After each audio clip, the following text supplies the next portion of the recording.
Where we left off was Lydia finally knows she's on a werewolf show.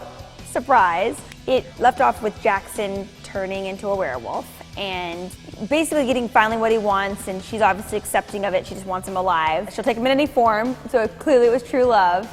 Season 3 picks up on a time lapse of 4 months, so basically it's been the summer. And now we're back. You know, it's sort of like when you come back from summer, everything's like a little bit off, it was a little fresh and new, so a ton of new characters on the show. Most of them are adults. So it's really taking a darker turn. It sort of skews a little bit away from the high school aspect.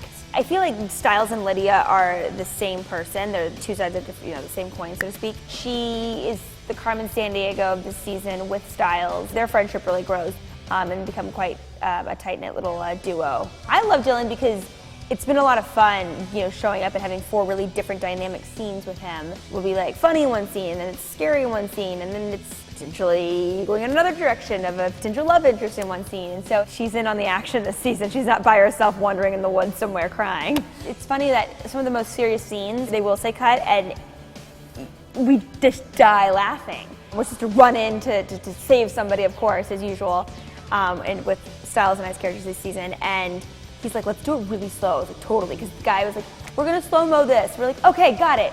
So we took it as like, we'll do it slow-mo. And so we're like coming in the door, and he's like, guys, what are you doing?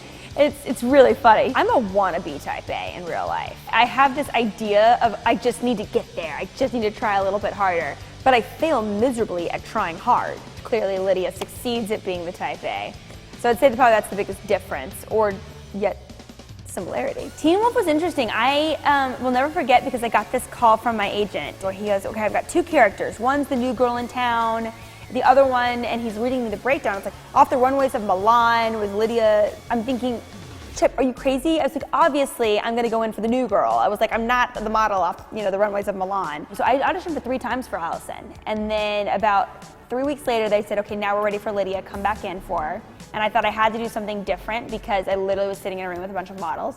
And I was, this is such a joke. And so I knew they liked me and I knew it could go forward, but they're gonna have to change the character. Everything worked out, obviously, it was really cool. People say if you could have like another show merged together, I want her to sell blue meth so bad. Her and Bryan Cranston would make a great pair. If she can't sell blue meth, which I understand might be an S&P, standard practices kind of thing, I'm gonna go with hip hop. I've always wanted her to be a hip hop competition. I've said it since the pilot, and it still hasn't happened.